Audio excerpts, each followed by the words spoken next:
2004 के दौरान की बात है, मुशर्रफ साहब का दौर था।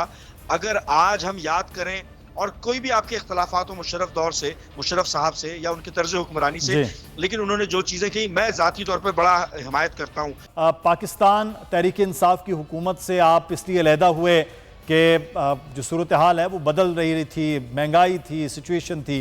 लेकिन पिछले तकरीबन 70-75 दिनों में जो सिचुएशन है और इस वक्त ये सबसे बड़ा शहर और सबसे ज़्यादा टैक्स देने वाले शहर में जो लोड शेडिंग की सिचुएशन है वो आप मुझसे बेहतर जानते हैं, जो महंगाई की सिचुएशन है वो आप ज़्यादा बेहतर तौर पर उसको एनालाइज कर रहे हैं। तो सर ये सारी सिचुएशन तो पहले से भी भयानक हो गई।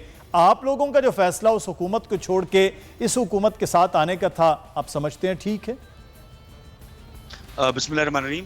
देखिए, जो गिवन सिचुएशन थी और पीटीआई के दोस्तों के साथ जो हमारा इल्हाक था, उसकी बुनियादी कुछ कंडीशंस थी। उस कंडीशंस में कराची पैकेज सरे फहरिस्त था।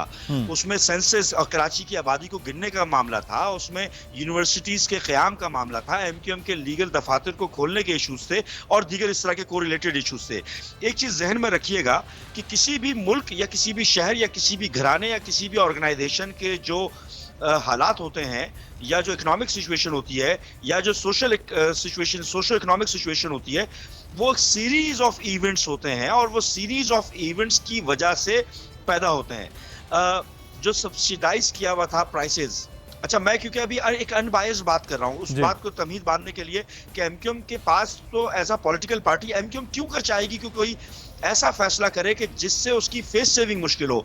एमक्यूएम ने एज अ पॉलिटिकल पार्टी जो बेस्ट सूट करता था, उसकी लॉजिकल रीजन मैं आपको बताऊं कि वो तमाम हकूक के जिनके लिए हम जद्दोजहद कर रहे थे, उन तमाम पॉलिटिकल पार्टीज से कि जो कि रिटर्न में मौजूद नहीं था, एक ऐसा पॉइंट ऑफ टाइम आया कि जिससे हमने रिटर्न में उनसे वो हकूक की बात कर ली और एट द इवेंचुअली वो चीज़ रिटर्न में आ गई।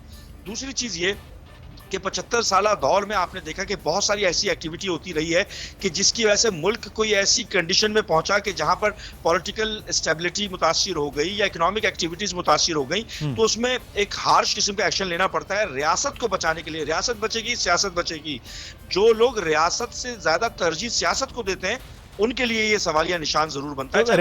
रेहान साहब, एक सवाल यहाँ पर, ये एक सवाल है कि जिस वक्त पाकिस्तान तहरीक इंसाफ की हुकूमत थी, आपको लगता है कि रियासत उस वक्त जो है वो मुश्किल में थी और इस वक्त जो एक्टिविटीज़ हो रही हैं उससे रियासत और इकनॉमिक एक्टिविटी के ज़रिए पाकिस्तान बच जाएगा?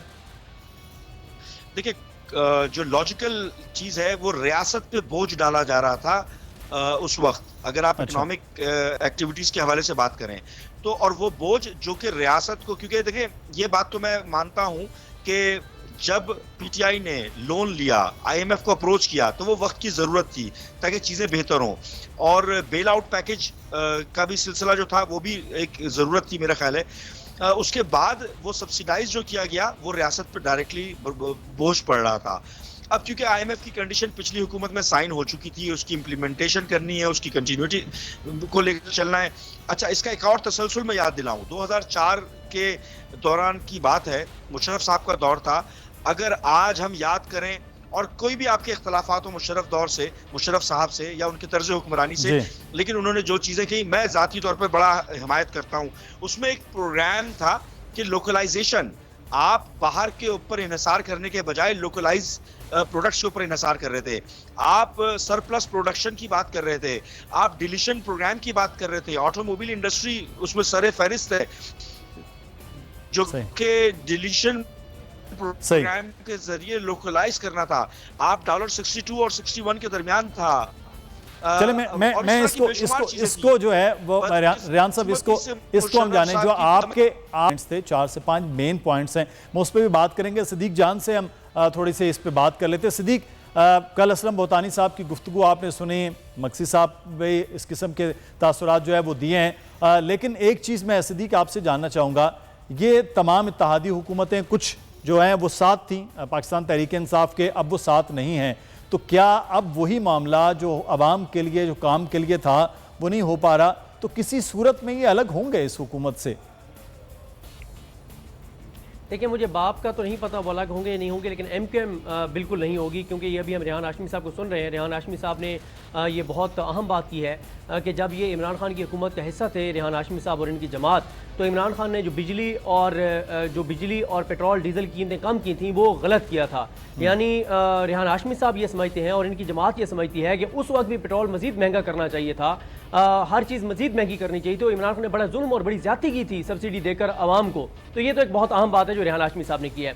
दूसरा, हैरानकुन तौर पर जब इमरान खान के साथ MQM होती थी तो उस वक्त 1 रुपये या 2 रुपये पेट्रोल बढ़ता था तो फौरन MQM सामने आती थी और हमारी आंखों में आंसू आ जाते थे MQM की बातें सुनकर के आवाम का दर्द MQM से ज्यादा किसी को नहीं है। आज पेट्रोल महंगा हो गया। सब्सक्राइब करें और बेल दबाएं ताकि कोई खबर रह न जाए।